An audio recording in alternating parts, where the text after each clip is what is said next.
Welcome to America's Cannabis Conversation. Heard every Saturday at 4:20 p.m. online at americascannabisconversation.com. Each week, we provide our listeners information, education, and insight into the exploding medical and adult use cannabis industry. You'll hear from industry experts, elected officials, local growers, detractors, and more. Learn how to build your own cannabis business, how to grow the product, what's legal, and where it's legal. Tune in each week to hear the latest industry news and updates from the American Cannabis Industry Association in Washington, tips on investing in cannabis, personal success stories, and more. It's time to join the conversation. And here's your host, Dan Perkins. This is Dan Perkins with your American Cannabis Conversation. Quick news. Seattle, Washington. Cannabis vase companies are using technology to ensure consumer confidence and bolster their sales. The companies are providing certificates of analysis, COA, including testing results via smartphone technology. They also include QR codes, which smartphone apps to help consumers monitor dosage and usage. Companies are encrypting cartridges to combat counterfeit vape products that help separate legal products from the illicit market, which many in the industry believe caused the vaping crisis. Going beyond state and testing requirements to ensure products are safe is another alternative. Washington, D.C. Pre-Christmas marijuana product sales up 53%. Data from the Seattle-based cannabis analytical firm Headset shows that sales in pre-Christmas week, December 18 to 24, in 2018 increased by a range of 11% to 53% versus the daily average in recreational stores in California, Colorado, Nevada, and Washington state. Topicals, beverages, and edibles experienced the greatest gains, with sales of topicals increasing 53% over the average daily, while beverages and edibles each grew 36%. Boise, Idaho. U.S. Senate Banking Chairman Mike Crapo, an Idaho Republican, laid foundation for his own version of the cannabis banking reform with potentially onerous THC potency caps when he released a statement saying he doesn't support the Secure and Fair Enforcement Banking, or SAFE Act, as is. Senate approval was expected to prove higher hurdle, and Capo's announcement Wednesday signals banking reform at the federal level will likely take longer than many of the cannabis industry people had hoped for. And in our last story, opioid prescriptions down in states with legal marijuana, a study has found. While the results here do not suggest that cannabis excess laws are the only tool to address prescription opioid use, they do suggest that cannabis access laws could play a meaningful role in addressing the opioid epidemic in the country. Researchers in their study also found that the 5 medical specialties with the highest opioid prescription rates, prescriptions fell by 28% in the states where legal adult use marijuana and 7% when medical marijuana was available. This has been your America's Cannabis Conversation Quick News. I'm Dan Perkins. Let's talk about who's going to be on the conversation today. First, we're going to be Anthony Planas, our money guy from Banyan Hill Publishing, who's going to give us a review of what he thinks is going to happen in the cannabis market in 2020. Next will be Megan Fox, the communications director for the National Cannabis Industry Association. He will talk to us about legislation that's pending in the Congress and what's the likelihood of any movement of it in 2020. Next on the conversation will be Steve DeAngelo, and he's going to talk about what's happening about criminal justice reform for those individuals who are in prison on low-level marijuana charges. Our last guest to join the conversation is Dr. Dale Willits, who is a researcher and is going to talk to us about the ability to use and consume cannabis in public spaces and why the laws need to be changed. This is Dan Perkins. It's time to join the conversation.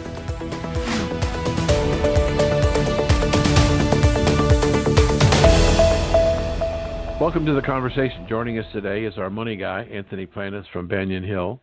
And we had him on a few weeks ago talking about what happened in 2019 and then we've invited him back to talk to us about what he thinks is going to happen in 2020 and what the opportunities and challenges might be from his perspective. Anthony, welcome back to the program. Yeah, thanks for having me, Dan. So tell me, what if in our last program you talked about your intuition about what was going to happen in 2019 before the beginning of the year? What are your crystal balls telling you today about the opportunities or lack thereof in the cannabis space in 2020?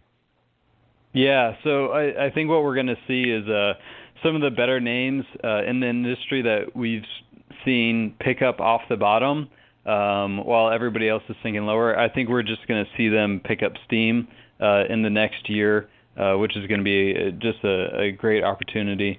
And then the other thing I think we're going to see is that in the Canadian market, we're seeing the launch of Cannabis 2.0, so to speak. And so that includes derivatives like vape pens, which are already a big thing in the U.S., but more important than that is that we're going to see infused drinks.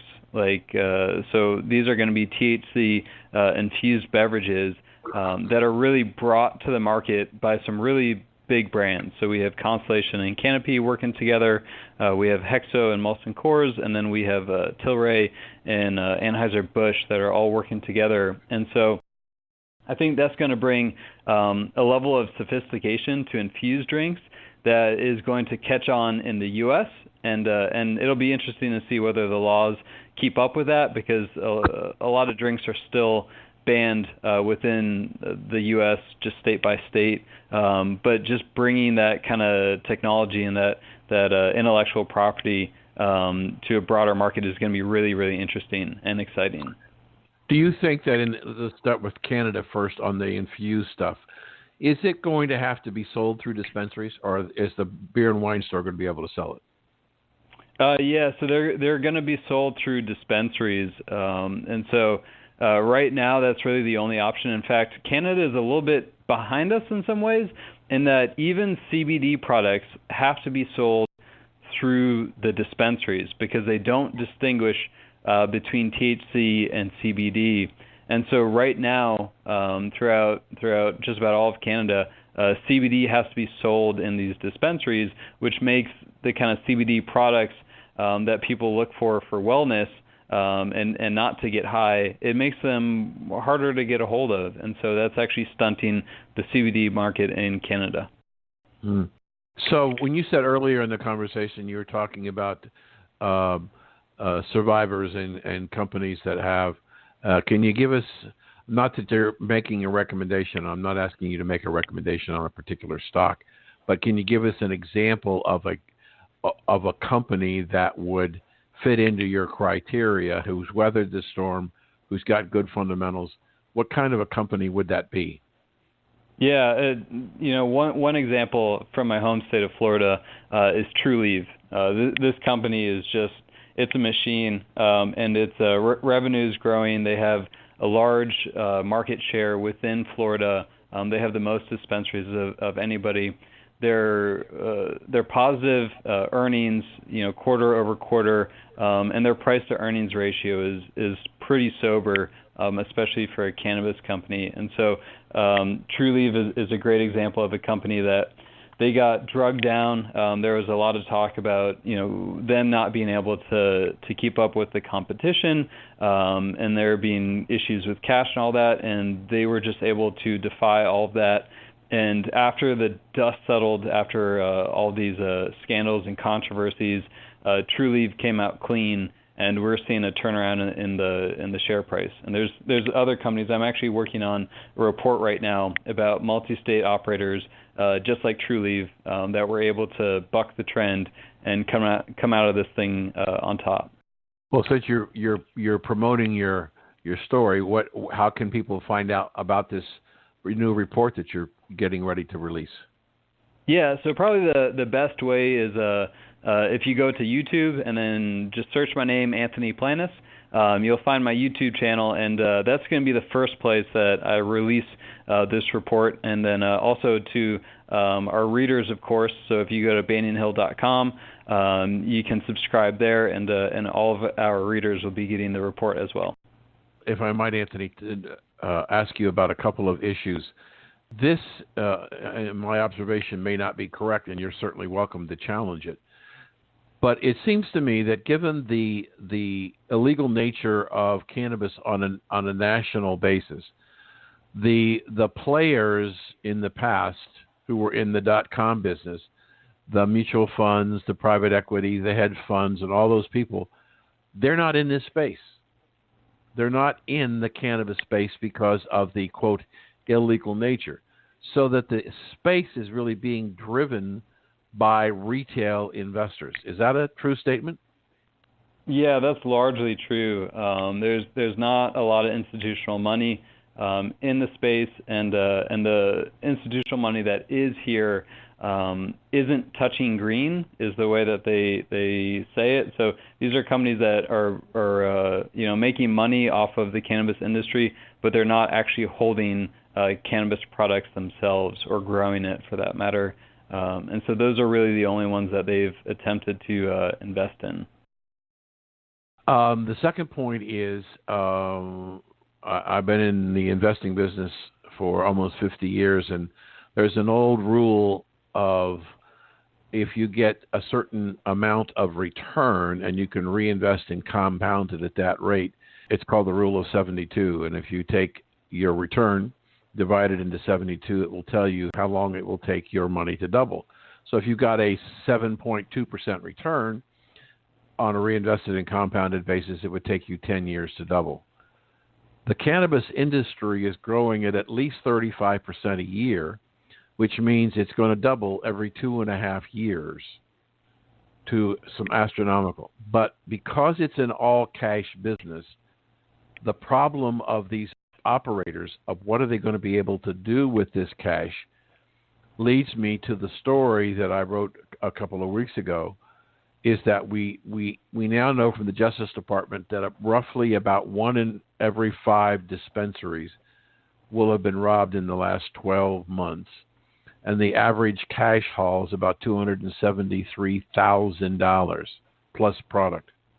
We have a friend who owned 10 dispensaries in Sacramento, and in one weekend, 3 of his 10 were burglarized, stole. They stole the safe. They drove a stolen car into the front door to get in.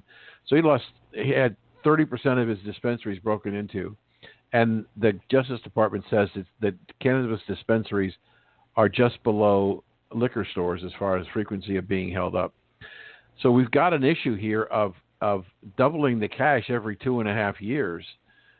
We've got a situation where we're putting owners, employees, and customers at risk with ever-increasing cash flows. The safe banking bill seems to be going nowhere in the Senate, so we're going to have billions and billions of dollars of more cash in these dispensaries sitting around in who knows what. That's a high-risk problem. Yeah, absolutely. I agree with you. It's a huge problem. Unfortunately, lawmakers aren't always logical in their decisions, but I always joke that the biggest and toughest gang around is the United States government, and so when they see other people squirreling away that money that should be theirs, I think that's going to be what finally promotes them to step into action and start to legitimize some of this stuff on the federal level so that they can get their cut. Yeah, it's the magnitude of doubling your business I see reports that somewhere between $40 and $60 billion in revenue by 2025, and perhaps even higher. So maybe that's a number that'll get the Fed interested to want to do something. I don't know, but it's a serious problem, and so what do you see? Do you see this continued explosion of CD product in 2020, or is it peaking out? The product, the market is going to continue growing. Always what happens when you have a growth rate like this is that it has to slow. It can't grow like that for forever. Eventually you reach the entirety of the population that's open to it. But I think what we're going to see is we're going to see a lot of growth as this as it legalizes, opens up, and then you have a portion of the population that becomes open to it because they see that it's not the devil's lettuce and it's not so bad. And then I think what happens is when you start to have infused drinks that don't have some of the effects like edibles do, where it's like a slow uptake and then it lasts a really long time. I think once they get those compounds kind of tweaked a little bit so that it hits a little bit faster and it's more like, beer or alcohol as far as predictability, I think you're going to reach a whole new demographic, and so you're going to see another extension of growth onto it. So I think we have a couple points where we have pretty strong growth, and so I don't see it slowing down at any point. But the truth is that I don't think anyone knows exactly how big this market is going to get. Right. I've seen a lot of reports from all over the country. I think it was Oklahoma that went legal recreational a week or so ago, and they had 3 dispensaries in the state. The first weekend did $221,000 in business, and people waited hours in line to get into the dispensaries. But I think the infusion. I've also heard that Robert Mondavi, the big wine grower in California, is talking to people about creating an infused drink with some of their wines. So I think that changes a whole market of people who would be interested in the product and could be a significant. And if you look at the demographics and you look at the number of dispensaries, or the better thing is look at the number of cities or counties that have no dispensaries, the opportunity for growth of expanding dispensaries is still very, very significant. Unfortunately, Anthony, we're out of time. I thank you for your insights, and thank you for joining us this year, and we look forward to having you next year, and tell people how they can get a hold of you. So go to banyanhill.com or go to YouTube and search my name, Anthony Planas, for any of my weekly videos. Thank you for joining the conversation, Anthony. Yeah, thanks for having me. We'll be back.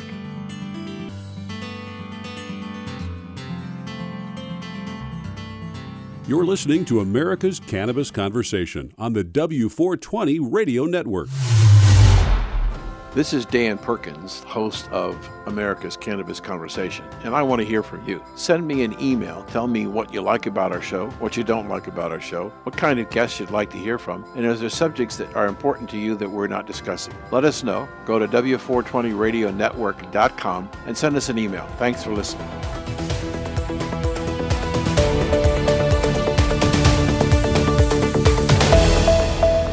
Welcome back to the conversation. We're speaking with Morgan Fox of the National Cannabis Industry Association. We were talking about legislative opportunities this year, and I wanted to ask the question, given that we're going into the presidential primaries starting early on and then into the conventions, is there really much possibility that we're going to see progress on either one of these 2 pieces of legislation prior to the election? Yeah, absolutely. I think it's very possible. Even though presidential elections, as well as all of the various congressional elections and state level elections that are going to be going on, definitely suck a lot of the oxygen out of the room when it comes to any sort of issue-based policy work. This is something whose time has come, and it's becoming increasingly more visible and increasingly more important to voters. So I think that, we're going to see a Congress that is eager to get something done on this, not only for the sake of, getting it done and, appeasing their constituents, but also because it can dramatically help the election possibilities of some of their party members or some of their political allies. And this goes for both parties. So when you look at what's going on in the industry, let's speak about the industry for just a moment. Companies are reporting weaker earnings. Hundreds and hundreds of people are being laid off. The price of public cannabis stocks, in many cases, are falling through the floor. What's happening as far as the conversion of medical marijuana states to adult use? Is that slowed down too? Well, not particularly. I mean, since the first states legalized in 2012, I think if anything, we've just seen an increased pace of states passing adult use. If you're talking about actual implementation from passage of an adult use law and figuring out how to integrate those states' medical systems with their adult use systems, I think every state is having a different experience. But in the past, we've seen much longer wait times than we do these days. So I don't really think that that's too much of an issue. If we're talking about the overall economic situation and financial situation in the industry, I think a lot of it, aside from the various economic factors that affect all businesses, a lot of it is really just sort of a representation of the initial excitement by a lot of investors as well as a lot of business owners to expand as quickly as possible, or investors are trying to pump a bunch of money into this because they see huge profits on the horizons. And then, particularly after any sort of a legislative win, either in Congress or at the state level with new markets opening up, there's a lot of excitement about it. And then the reality kicks in where people finally realize that this is an emerging market that is going to have all sorts of unforeseen effects and fluctuations. But it's also one that has tremendous external pressures on it that don't exist in any other industry. We're talking about the inability to deduct business expenses on federal taxes. We're talking about inability to access banking services. We're talking about extremely heavy regulations at the state level, as well as high taxes, high licensing fees, license caps. All of these things are obstacles and financial pressures that other industries don't have to deal with. And, I think that in many cases, particularly with investors outside of the U.S. who have been, pouring money into either the U.S. or the Canadian systems, they don't really realize that these external pressures exist. And so when all this money is poured into these businesses and they're not performing the way that investors wanted them to or imagined that they would, then they start getting calls to kind of constrict and stabilize. So I think that's really what we're seeing here. Yeah. We have Michigan and Illinois are supposedly coming on for adult use after the first of the year. I believe that's correct. And then I saw a report last week where Missouri is expected to have $350 million in sales, and about 5% of the entire state population of the state of Missouri has a cannabis medical card, which is it's gone from like 25,000 to approaching 250,000. So there are pockets around the country. I think of Oklahoma.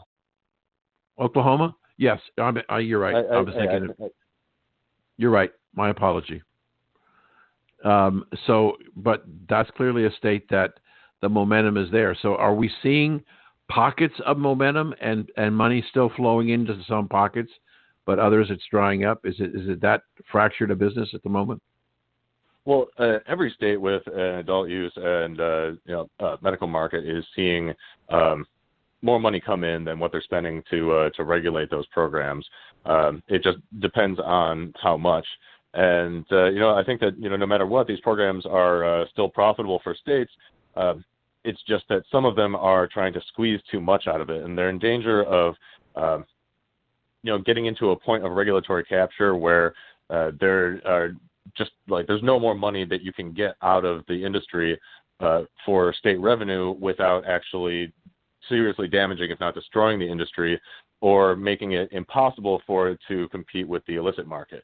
And I think that that's really what we're seeing in California right now, where the state has been setting the regulatory requirements and the tax rates so high that it's going to take a while for the market to stabilize, and without some sort of efforts to address the financial burdens that are placed on these legal regulated businesses, they're not going to be able to compete with the existing illicit market. We're talking to Morgan Fox, the Director of Communications for the National Cannabis Industry Association. Morgan, you have been on our show a number of times, and you have raised the issue of fees. And so I'm going to circle back.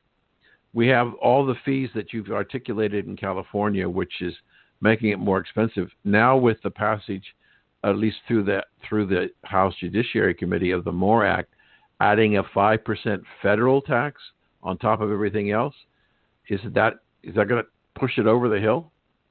Oh, absolutely not. The 5% tax I think might look concerning on its face, but when you think that the act of descheduling cannabis immediately removes it from the 280E tax code, which means that with the passage of the MORE Act, yes, there will be this 5% tax, but then all cannabis businesses will be able to deduct business expenses on their federal taxes, which could be a drop in their overall tax rate of anywhere from 10 to 50%. I'm not trying to put words in your mouth, but if we get the MORE Act passed to this 5% tax, we're going to see the explosion upwardly in the profits of the industry because of the elimination of the restrictions on tax deductibility. They'll be able to function like any other business. I think that part's true. I wouldn't necessarily say that we're going to see an explosion in profits because most of these businesses are just fighting to survive. What I think that we will see is that profits may go up a little bit, but consumer prices will go down because the costs associated with actually running a legal regulated business will decrease in terms of their extremely lowered tax rate, and they'll be able to be more competitive with the illicit market. They'll see sales increase, and then tax revenue will increase after that. So the idea that a business being able to deduct its operating expenses like every other normal business, you believe would in turn manifest in lower consumer prices, which would make them more competitive against the illicit sector. Absolutely. Yeah. So what's going on in California, to, if anything, that you can talk about to try and capture and curtail the illegal market? I've seen numbers, Morgan, that the revenue in the illicit market is 3 times the revenue in the legal market. Yeah, I think that given California's unique position of having a relatively unregulated medical market, and then combined with the extremely difficult licensing process that kind of shut out a lot of smaller actors that had already been doing business for years, created a very unique situation that I don't think that we're going to see in other states. And unfortunately, the state of California is doing the exact opposite of what it needs to do to help reverse that trend by recently passing a tax increase on regulated businesses. So, I think that, the California industry is going to be working very hard to reverse that decision and to help decrease some of the costs associated with having a licensed business there. And, hopefully the state will listen, because if they don't, then these problems are only going to persist and perhaps even get worse. Yeah. We've been talking to the Director of Communications for the National Cannabis Industry Association, a regular contributor to the conversation. Morgan, how can people follow you?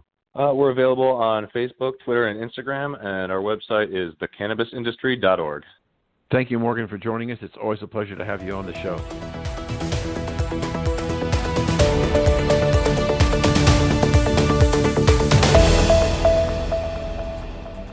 America's newest and fastest growing cannabis-focused radio network is expanding across the country and looking to add to our sales and marketing team. America's Cannabis Conversation offers listeners insight and information on the exploding world of cannabis. It also gives advertisers the opportunity to reach a hyper-targeted audience, literally neighborhood by neighborhood, in markets all across the country. We're looking for a few motivated individuals that want to essentially run their own local business in markets like Boston, Las Vegas, Reno, Orlando, and more. To learn more about this exciting opportunity or to apply, visit americascannabisconversation.com.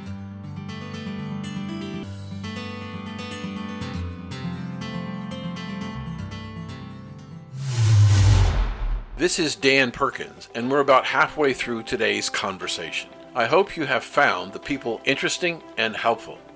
In case you didn't hear all of the interviews in today's conversation, you can go to W420radionetwork.com to listen to this show. If you missed any of our previous shows, or you want to hear a particular show again, you can go to the archives and download a missed show anytime that's convenient for you. Our goal is to bring a high-quality program that is both entertaining and informative. For those of you who are in the industry, we hope we can continue to be your voice, telling the people of America the benefits of this amazing all-natural product. We have been surprised at the willingness of important people to come into this new program and talk about the challenges and opportunities in the cannabis industry. It's hard to believe that it's been 23 years since cannabis was made legal in California. I think the next 23 years might be even more exciting than the first 23. One more thing before we get back to the conversation. Should you have a question or a comment, please contact us at contact@w420radionetwork.com. That's contact@w420radionetwork.com.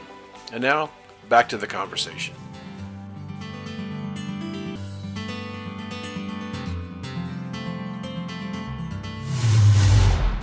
Joining us today is Steve DeAngelo, a founder of the legal cannabis industry. In our last show, he was just finishing or starting his discussion about something that really surprised me, and I've asked him back to talk about that. You were pretty strong in the last show when you were talking about how the cannabis industry is not helping financially to the various groups that are trying to move things forward. Why do you think that is? Well, it's a new industry, and you have a lot of companies that are new companies who are just trying to stand up on their legs, and they've got a lot of business challenges. You know, the getting into the cannabis industry is not difficult. It's very, very challenging. So I think that there's some real practical reasons for that. But I also think that there's many people who in the last couple of years have entered the industry mainly because of the financial opportunity that they see, rather than any long-standing connection with cannabis or the cannabis community. So, you know, those of us who came out of the community, I mean, I've been locked in a cage. I know what that feels like. I have many, many friends who were locked in cages and incarcerated. I have a direct, visceral, personal experience. So I knew when cannabis became legal in California that me as a human being, I would not be able to look at myself in the mirror in the morning if I didn't do something to get people out of prison. But folks who have spent their life in mainstream business, who look at cannabis more as a commodity than they look at it as a movement, who don't have a whole long list of friends whose lives have been developed, may be more detached from the urgency of the need to address this problem. And, you know, my hope is that as we talk about it, as we introduce some of the folks who are prisoners to the public and to the industry, that we will start seeing more support. Let me just say we have received a huge amount of support from the industry at Last Prisoner Project in a very short period of time, for which we're grateful. I'm most concerned right now about organizations like Students for a Sensible Drug Policy, the Law Enforcement Against Prohibition, Marijuana Policy Project, all of whom are very deserving organizations, and in my view, are not seeing the kind of support that they could be seeing from the industry. It may hurt a little bit. We may need to dig deep, but I think that it's a critical thing for the industry to do. Yeah, we're speaking with Steve DeAngelo, a founder of the legalized cannabis movement. Steve, I have to tell you, when we were laying out the design for this show, we did a lot of research, and we found, not surprising what you found, is that the new entry into the marketplace are people who, when you ask them, why do you want to get in the cannabis business, they say, I want to make a lot of money. I want to be rich. And I'm not saying that that's a bad thing, but the idea that there's ways that can help people, the medical research that I see going on in treating cancers and pain management, and we have a cannabis doctor on call that's helping our audience understand some of the maladies that are approved for treatment by cannabis and how the cannabis works and when you should or shouldn't use it. But you're right. We've experienced a lot of entrepreneurs who are in the business. And, you know, I think it's from what we're hearing, we did an interview a couple of weeks ago with a litigation attorney from the government who was part of a joint venture along with the FDA in trying to crack down on the CBD people who are promising that if you take CBD oil, you can cure cancer and Alzheimer's and dementia, and making outlandish statements. And the attorney for the Federal Trade Commission was saying to me, we see a lot of people when the Farm Bill passed, we got a lot of cowboys in the business who were just out to make a buck as quickly as they could and didn't care how good the quality was or poor the quality was, and really have created a problem in the industry. Don't seem to see that in cannabis, but there clearly is in CBD. Are you involved with CBD at all? I'm involved with CBD to the degree that our Harborside dispensaries sell some products that have CBD in them. But what we know, again, is that, or at least what I believe firmly, is that the current CBD boom is another child of prohibition. The only reason people are buying so much CBD is because it's the only legal cannabis that they can get in many places. And what I know from being in my shop at Harborside, where people have a full range of the choice of the spectrum of cannabinoids, including THC, THCV, CBN, CBD, and more, almost nobody chooses pure CBD because it's just not that effective. CBD is much more effective in combination with other cannabinoids. So, for example, one of the major breakthroughs that we had in cannabis medicine was the discovery that cannabis could be very effective for children with intractable childhood epilepsy. And, of course, because they were children, at first we gave them a pure CBD formulation. And it worked. And it worked better than anything else that was available. It was really almost kind of miraculous. But when we gave those kids 1 part THC to 19 parts CBD in a whole plant full spectrum extract, the efficacy was doubled, and the duration of efficacy was doubled. Well, you raise a very important point. It's one of the things that we're trying to do on our program is to help educate people, and having people of your stature on the show and your wealth of knowledge is very important in the conversation of trying to educate people. And I think that there's a lot of education that needs to be done. There's a lot of that information that doesn't get out. And I think part of it is the restrictions that the government, the Federal Communications Commission, puts on terrestrial radio and television stations, that they really can't do anything about it. And we're fortunate enough that we don't have to comply with those. In the last few minutes we have, I would like, if you would, sir, tell me what your crystal ball says, or what's the future look like for this industry? Oh, well, the future is very, very clear. The cannabis industry is going to expand globally until one day every single person on this planet is going to have safe and legal access to cannabis. The reason for that is very simple. Cannabis is probably the most valuable medicine that we have on the planet. And as societies that have legalized cannabis for medical purposes see more and more the actual real-life therapeutic results of using cannabis, it's clear that it reduces the cost of healthcare very substantially. So if you take a look at what's happened in legal cannabis states across the United States, Medicare reimbursements have dropped. Pharmaceutical prescriptions have dropped. Opioid overdoses have dropped. Doctors in medical cannabis states write 1,800 fewer opioid prescriptions per year than doctors in non-legal states. So we are revolutionizing healthcare, and if for no other reason, cannabis will spread around the world. But I believe that also, like any social movement, like any industry, there will be steps forward. There will be times we make progress, and there will be times when we're forced to retreat, when the other side is going to get the upper hand. And this is not something that's going to be over, certainly not over in my lifetime. I think it's going to take a couple more generations of activists to achieve that goal, but I have no doubt that it will happen one day. One of the things that just surprises the hell out of me, sir, is the number of researchers that I talk to around the country that are doing research projects using cannabis to treat various illnesses. The number of these projects that are sponsored by the Drug Enforcement Agency. The government is actually paying for the study. The people who are enforcing the drug laws are paying for the test to develop medical marijuana, and I just find that amazing that they would do that. But the idea of having the DEA involved, they can get supply when, especially early on when it wasn't legal and hardly anywhere. Do you see this continue to be, when you say every person in the world, am I wrong in saying that America is probably the leader at the moment? You would be wrong. The leader in spreading cannabis worldwide now is Canada. And the reason for that is that Canada legalized federally the whole country. And when they did that, they gave banking and financial services to the Canadian cannabis companies, including the ability to list on their public stock exchanges.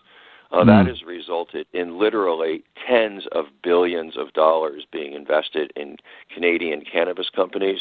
To give you an example, the Constellation Group, which is the makers of Corona Beer, a publicly traded U.S. corporation, invested $250 million, $250 million into Canopy Growth Corporation, the largest Canadian cannabis company. So what we've seen really is a massive giveaway of American ingenuity, innovation, and opportunity to our neighbors up north. Now, we're very grateful that they're there and that they took that step, but it's kind of a tragedy for U.S. economic opportunity overall. What is your thought about the possibility that we may have another nation, Mexico, who is talking about decriminalizing it and on a federal level? Is that a big move or not?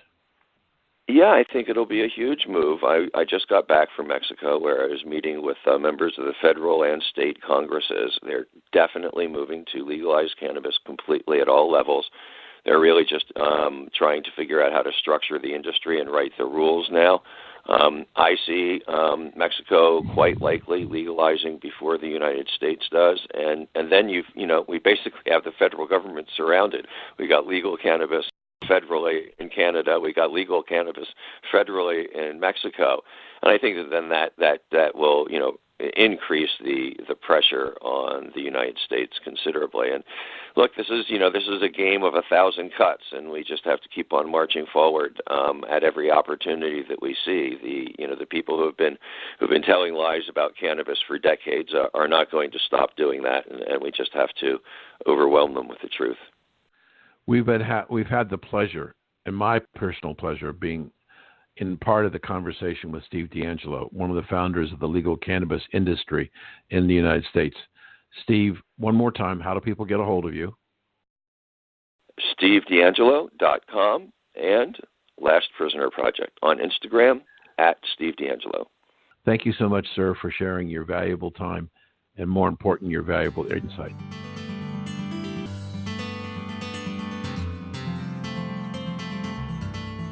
You're listening to America's Cannabis Conversation on the W420 Radio Network.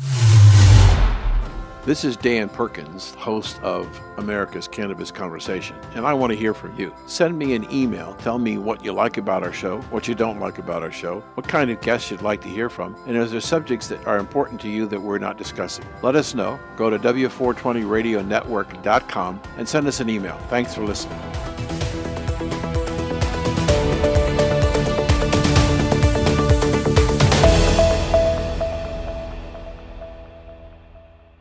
Welcome back to the conversation, and we're having as our guest a repeat guest who helped us a great deal to understand what's happening with crime as it relates to marijuana.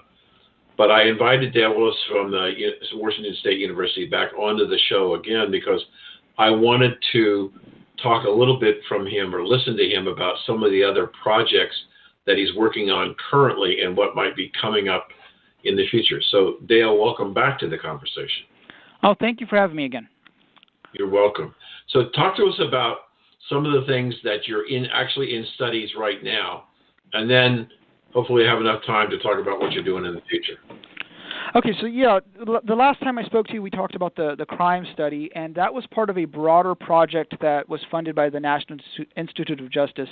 And as part of that project, we did a lot of other work besides looking at crime. We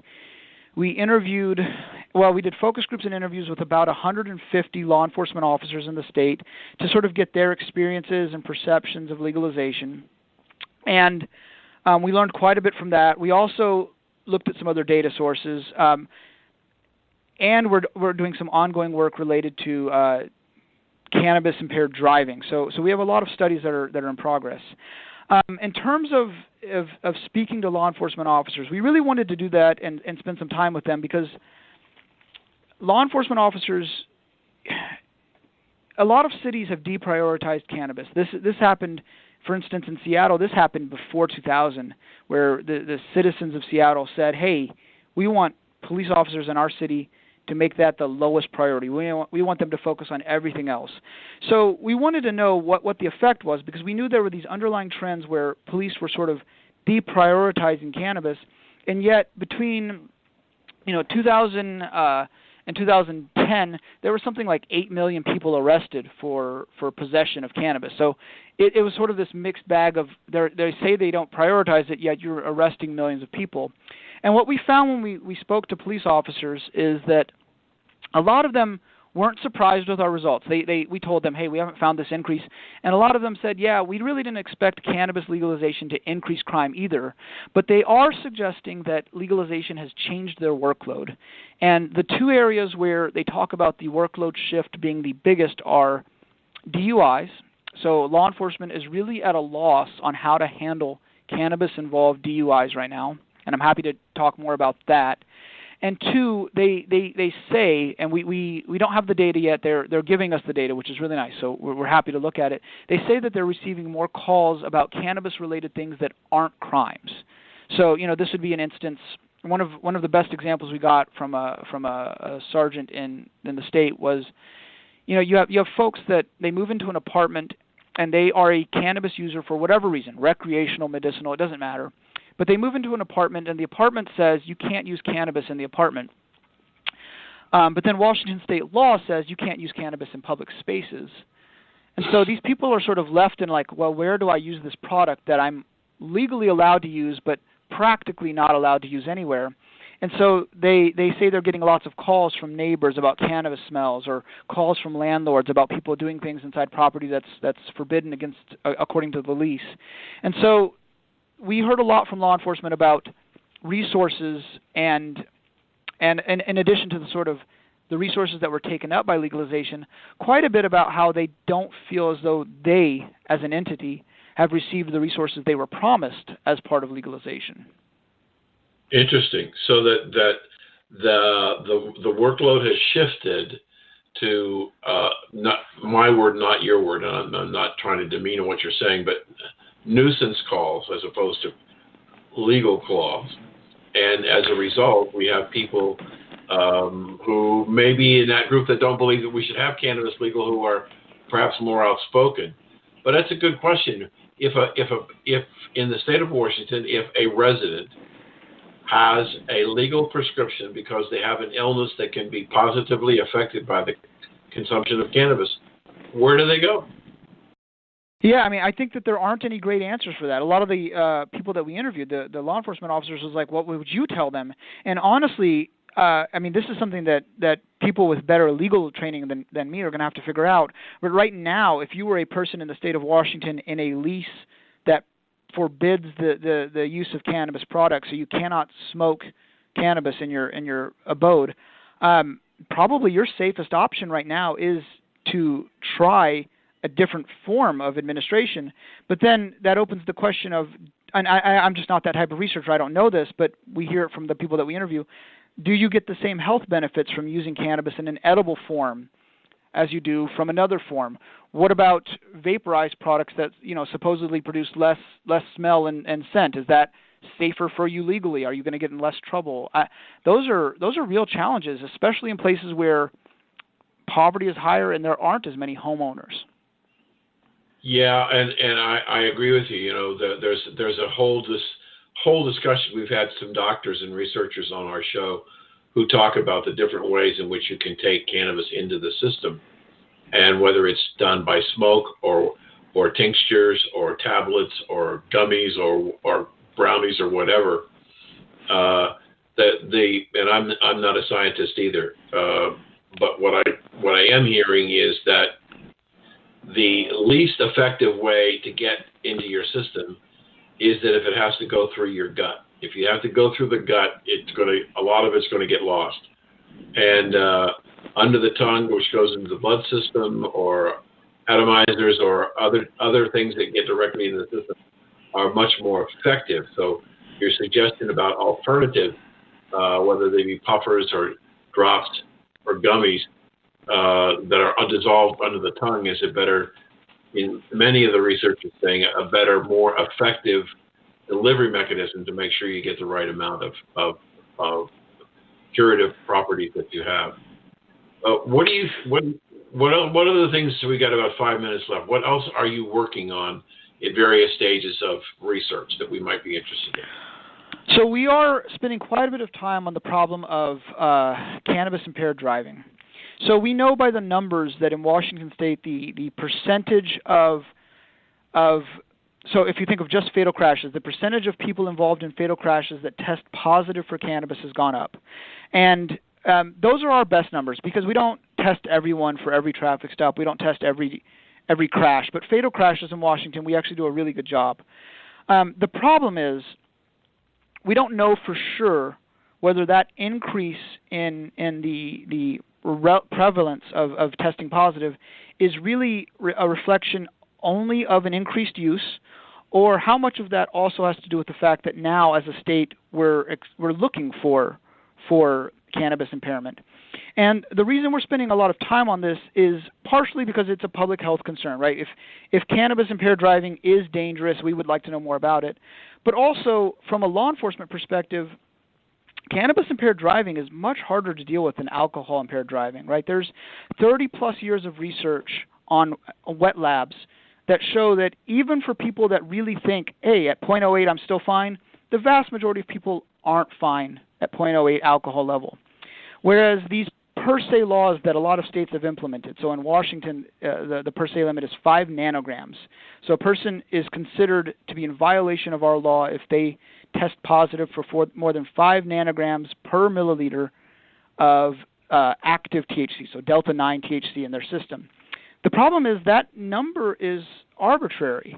And that's not something like, and I get this a lot. They'll say, he has some vested stake in the game, which is crazy because I get all of my money from the federal government, and I think if anything, they'd want me to find other results, honestly. But this is not like a Dale Willits assertion that 5 nanogram number is contrived.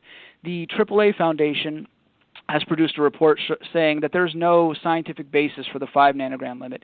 Even the National Highway Traffic Safety Administration, which is a federal entity, they reviewed all the research on this topic, and they said actually these thresholds are essentially meaningless, and they use that word meaningless in their report to say that we've set up this number that if you test above 5 nanograms, that's a problem. If you test below 5 nanograms, it's not a problem.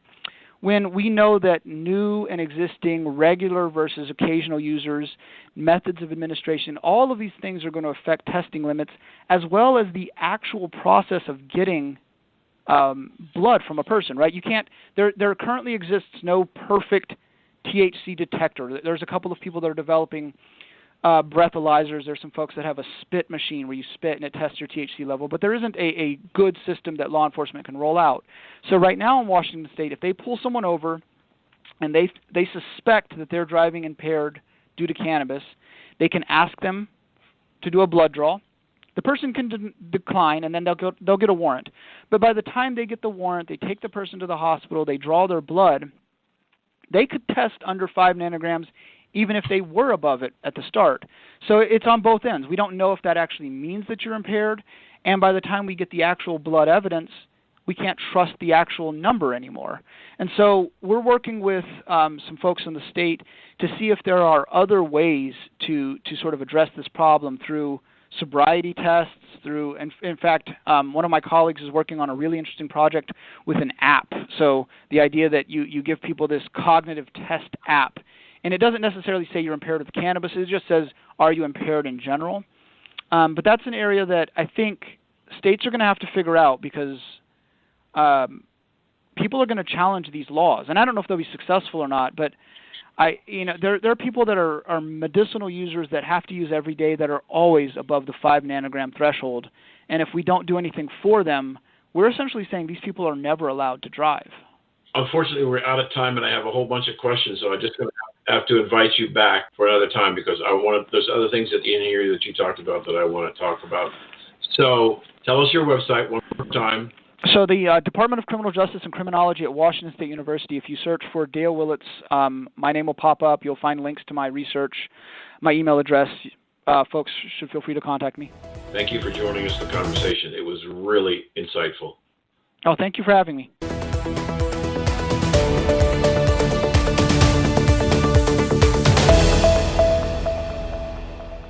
America's newest and fastest growing cannabis-focused radio network is expanding across the country and looking to add to our sales and marketing team. America's Cannabis Conversation offers listeners insight and information on the exploding world of cannabis. It also gives advertisers the opportunity to reach a hyper-targeted audience, literally neighborhood by neighborhood, in markets all across the country. We're looking for a few motivated individuals that want to essentially run their own local business in markets like Boston, Las Vegas, Reno, Orlando, and more. To learn more about this exciting opportunity or to apply, visit americascannabisconversation.com.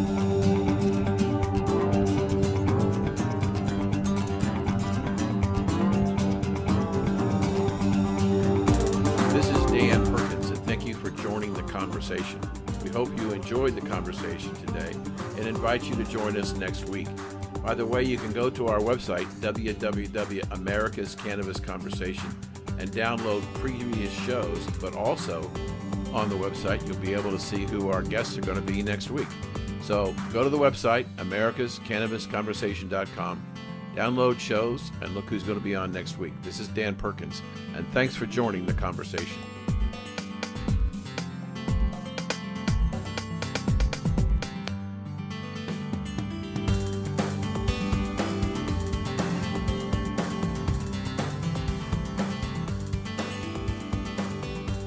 Thank you for taking part in America's Cannabis Conversation. To hear this show in its entirety or to hear any of our archive shows, log on to americascannabisconversation.com and tune in next Saturday at 4:20 p.m. for the next installment of America's Cannabis Conversation.